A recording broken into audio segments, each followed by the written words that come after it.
प्यारे बच्चों, आज हम व्यंजन संधि करेंगे। कल के लेक्चर हमारा क्या था? स्वर संधि का। आज हमारा व्यंजन संधि है बेटा।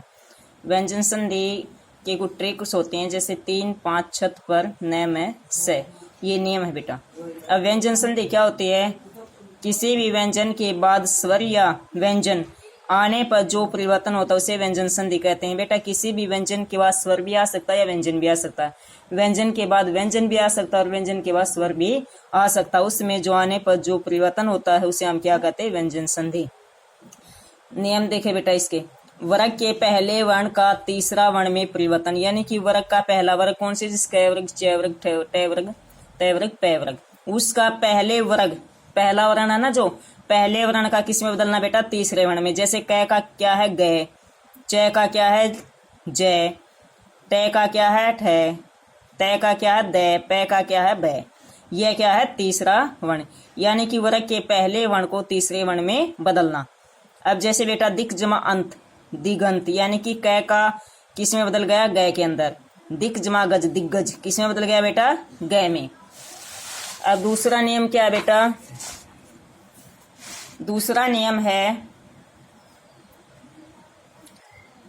कि वर्ग के पहले वर्ण का पांचवें वर्ण में परिवर्तन, कि जो वर्ग है उसके पहले वर्ण का किस में बदलना बेटा? पांचवें वर्ण में परिवर्तन। जैसे क, च, ट, त, प, इनका किस में? ड़, न, न, इसमें बदलना बेटा। जैसे वाक जमा में, वाग में, उत जमा मत, उन्मत, तत् जमा में, तन में। तो ये क्या है कि त का किस में? न में बदल गया, त किस में? न में, क किस में? ड़ में बदल गया। तो ये हमारा क्या है बेटा? वर्ग का पहला वर्ण किस में बदलना? पांचवें वर्ण में परिवर्तन। अगला नियम बेटा हमारा छह संबंधी है, छह संबंधी। अब यो छह किस में बदलेगा बेटा? च में। देखो जैसे हर्ष और दीर्घ, हर्ष स्वर के बाद या दीर्घ स्वर होता है उसके बाद छ आ जाए तो हर्ष से दीर्घ स्वर कौन से होते हैं? ये हर्ष स्वर होते हैं ए, ई, उ, री। दीर्घ स्वर कौन से होते हैं? आ, ई, उ, ए, ऐ, ओ, औ प्लस छ।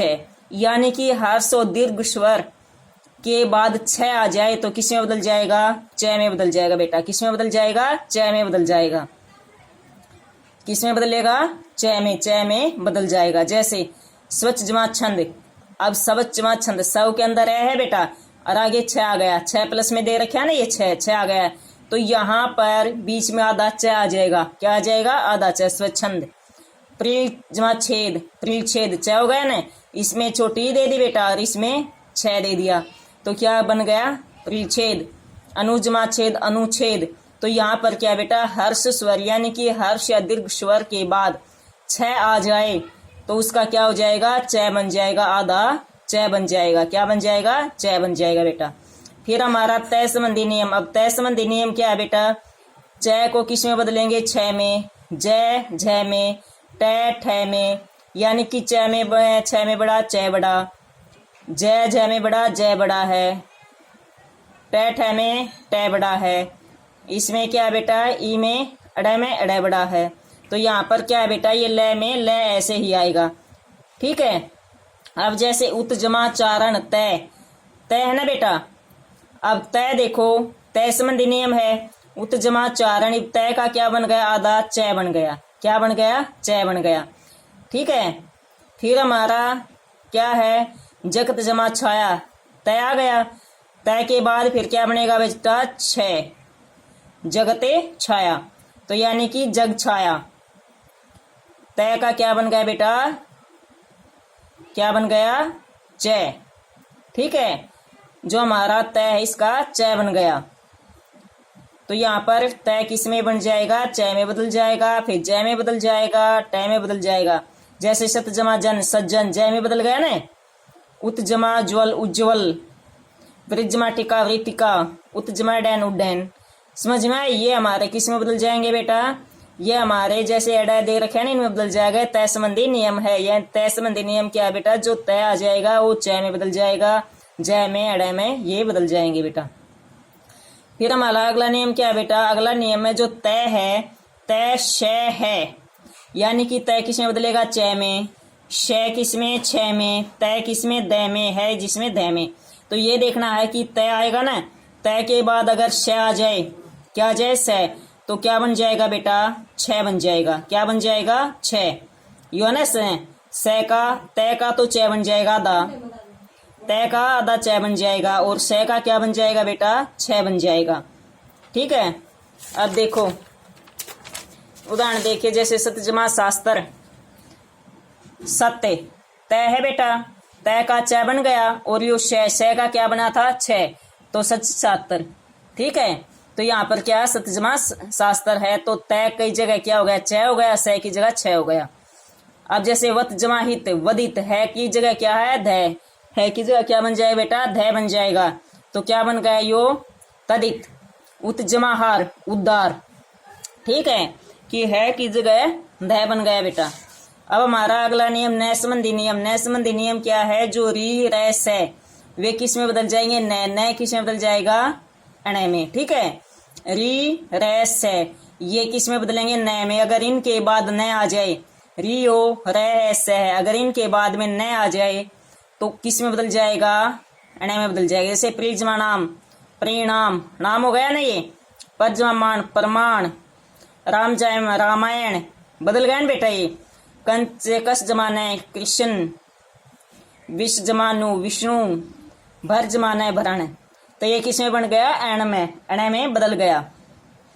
अब हमारा मैं संबंधी नियम क्या है कि मैं के बाद जब क्या हो जाए बेटा, मैं के बाद जिस वर्ग का व्यंजन आता है तो उसी वर्ग का नासिका हो जाएगा। किसके बाद, मैं के बाद जिस वर्ग का वर्ण आता है, व्यंजन आता है, जो भी वर्ग है ना उसी का व्यंजन आता है, तो वह उसी का नासिक है। नासिक के व्यंजन कौन से होते हैं, अणे मैं न अणे न में। ठीक है, ये क्या बेटा, नासिक हैं। तो जैसे राम समजमाकलन संकलन, समजमा पूर्ण संपूर्ण, परम जमा तु परंतु, समजमा योग संयोग, समजमा विधान संविधान, समजमा मान सम्मान। तो इसी का क्या है कि ये 5 नासिका वर्ण बन गया उसी वर्ग का। ठीक है, मैं का नासिका वर्ण बन गया ना ये संकलन, तो ऐसे ही वो नासिका वर्ण बन गया बेटा। फिर हमारा से संबंधी नियम। से संबंधी अगर से आ जाए, से कौन सा, जो षटक वाला से आ जाएगा तो ये हमारा षटकोण वाला से उसमें हो जाएगा। जैसे अभिषेक से आ गया तो इसमें कौन सा हो जाएगा, षटकोण वाला हो जाएगा अभिषेक। निजमा से निषेध। ठीक है, विजमा सम विषम, ये हमारी क्या बेटा, व्यंजन संधि है। व्यंजन संधि के मैंने साथ के साथ नियम भी बता दिए हैं बेटा कि क्या आ जाए तो किस में बदल जाएगा। ठीक है, ये ध्यान से करें बेटा इनको याद। अब हमारी विसर्ग संधि, थोड़ी मेहनत करनी पड़ेगा बेटा, इन नियमों को रटना पड़ेगा। अगर हम नियम को रट लेंगे तो ये हम कभी भी नहीं भूल सकते। अब हमारी विसर्ग संधि, विसर्ग के बाद किसी स्वर अथवा व्यंजन के आने से विसर्ग में जो परिवर्तन आता है उसे हम क्या कहेंगे, विसर्ग संधि कहते हैं। जैसे नियम देखो, पहला विसर्ग का श में परिवर्तन, यानी कि जो विसर्ग है उसका श में परिवर्तन, यानी कि छ होता है वो श में बदल जाएगा। अगर छ आएगा वो किस में, श में बदल जाएगा। टैट है श में बदल जाएगा, तैत है स में बदल जाएगा। छ किस में, श में, टैट है श में, और तैत है स में बदल जाएगा। अब देखो जैसे नी है जमा च, नी है विसर्ग है बेटा, तो इसमें च दिया हुआ है, च किस में बदलेगा, श, तो याद स हो जाएगा, निश्चय हो गया। निजमा छ निश्चल, निजमा तेज निस्तेज। अब इसमें देखो बेटा विसर्ग है और बाद में क्या आ गया, तय आ गया, तय किस में बदलेगा, तय किस में बदला, स में, तो यहाँ पर से आ गया निस्तेज। दुआ जमाता दुस्तर, नमे जमाते नमस्ते, तो यहाँ पर बेटा जो छ है वो स में बदल जाएगा, टैट है श, और तैत है स में बदल जाएगा। अब अगला नियम है बेटा, विसर्ग में यदि कोई परिवर्तन न हो, जैसे दुशासन, इसमें कोई भी परिवर्तन नहीं है, जमा संकोचन में कोई भी परिवर्तन नहीं होता। अब विसर्ग के बाद यदि कैक है अथवा पैफ है, अगर विसर्ग के बाद क्या आ जाए बेटा, कैक आ जाए, पैफ आ जाए, व्यंजन आए तो विसर्ग में कोई परिवर्तन नहीं होता। इनके बाद कैक है के बाद पैफ है के बाद कोई भी परिवर्तन नहीं होता। जैसे अंतः जमा करण, अंतः करण, प्रातः जमा काल, प्रातः कालीन में बेटा कोई भी अंतर नहीं होगा। यदि विसर्ग से पहले क्या आ जाए बेटा, यदि विसर्ग से पहले ई उ स्वर हो तो विसर्ग का श हो जाता है।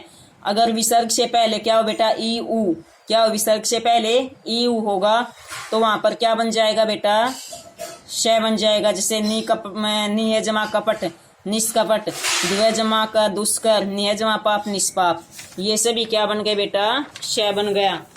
ठीक है, अब अगला हमारा क्या है नियम, जैसे यदि विसर्ग के से पहले ए हो, विसर्ग के पहले अगर जो हमारे विसर्ग है उससे पहले ए हो अथवा उसके पश्चात कोई घोष व्यंजन हो, विसर्ग से पहले क्या हो बेटा, ए हो और उसके बाद कोई घोष व्यंजन। घोष व्यंजन कौन से होते हैं कि प्रत्येक वर्ग का तीसरा चौथा पांचवा वर्ण य र ल व है, ये क्या होते हैं बेटा, घोष व्यंजन। ठीक है, तो वहां पर कौन सा व्यंजन होगा, वहां पर व्यंजन हो जाएगा बेटा, देखो जैसे अधय जमा गति अधोगति यानी कि ओ हो गया ना, जहां पर भी आ जाए तो ओ हो जाएगा उसमें।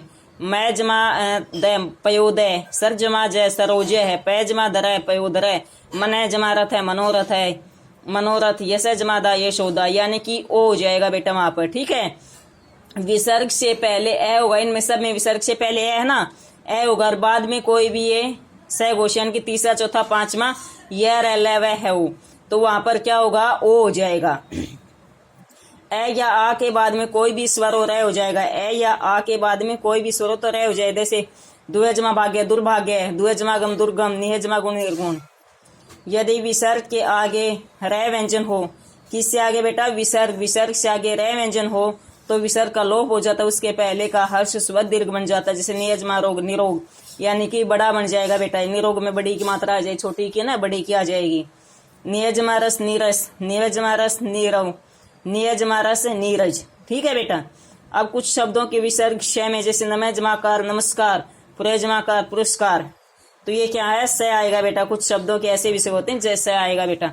बेटा आज हमारी व्यंजन संधि विसर्ग संधि हो चुकी, अब इनको ध्यान से पढ़ना बेटा, ध्यान से सुनना है, क्योंकि मैंने इसमें 7वें नियम भी बताई, नियमों को ध्यान में रखना है कि कैसे करना है। ठीक है, अगर इन नियमों को ध्यान में रखोगे तो कभी भी तुम्हारी कोई भी गलती नहीं हो सकती।